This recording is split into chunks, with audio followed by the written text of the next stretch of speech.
I'm back. So what is the saber from the deepest sea? We've been trying to figure it out since we got here. As you recall, I traded my ability to speak to the sea witch for a pair of legs so I could be with the prince on shore, the spirit said. After he fell in love with the other woman, my sisters traded their hair for a knife from the sea witch. She said that if I killed the prince with it, I could return to the sea as a mermaid.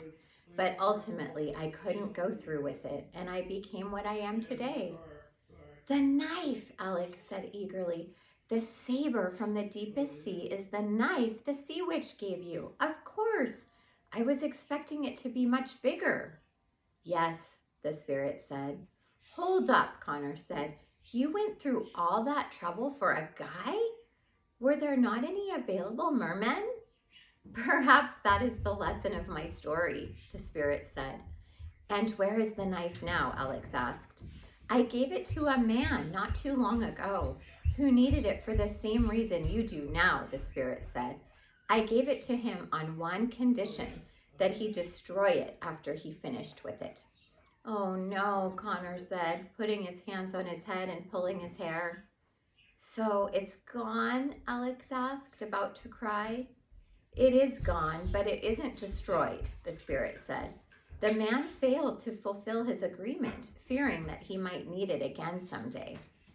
So where did he put it? Connor asked.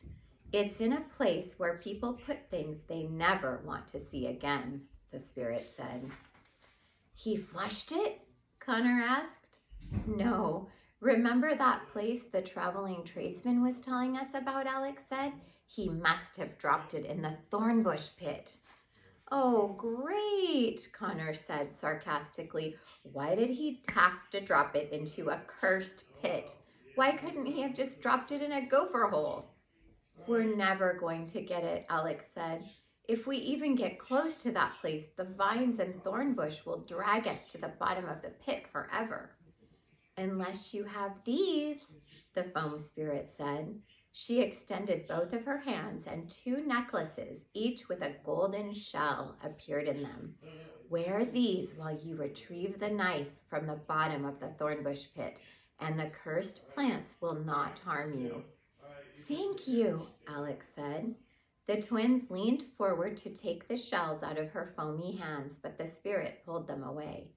I will only give you these if you promise to destroy the knife as soon as you're done with it, the spirit said. The twins looked at each other and nodded. Of course, Alex said. No problem, Connor said. Very well, the spirit said, and handed them over to the twins. Be careful, though. The shells are twins, too. If one breaks, the other shell will as well. Remember that. Why are you doing this for us? Alex asked. Why do you always ask what someone's motives are when they help you? The spirit asked. That question took Alex off guard. Because people don't really help each other where we come from, Alex said. They do occasionally, but it's rarely without reason. Good people are hard to find. It can't be too difficult. I'm looking at 2 now, the spirit said, which is why I was inclined to help you, and which is why I am also inclined to tell you this. You are not the only ones after the wishing spell. We know, Connor said. The evil queen is too. She's the one who sent the wolves after us, Alex said, isn't she? Yes, the spirit said. She is as determined to find the knife as you are. That is why you must hurry if you are going to beat her to it. Unfortunately, the wishing spell can only be used once more. What? Connor said. Both the twins felt like someone had kicked them in the stomach. This definitely complicated matters. You mean if she gets to the knife first, that's it? Game over? Unfortunately so, the spirit said. The bubble around the twins was almost gone. It barely covered the clam they sat in. Their time underwater was running out. We can't let that happen, Alex said, shaking her head. We have to get there first. We have to go right now. I'll have my mermaids escort you there as fast as they can.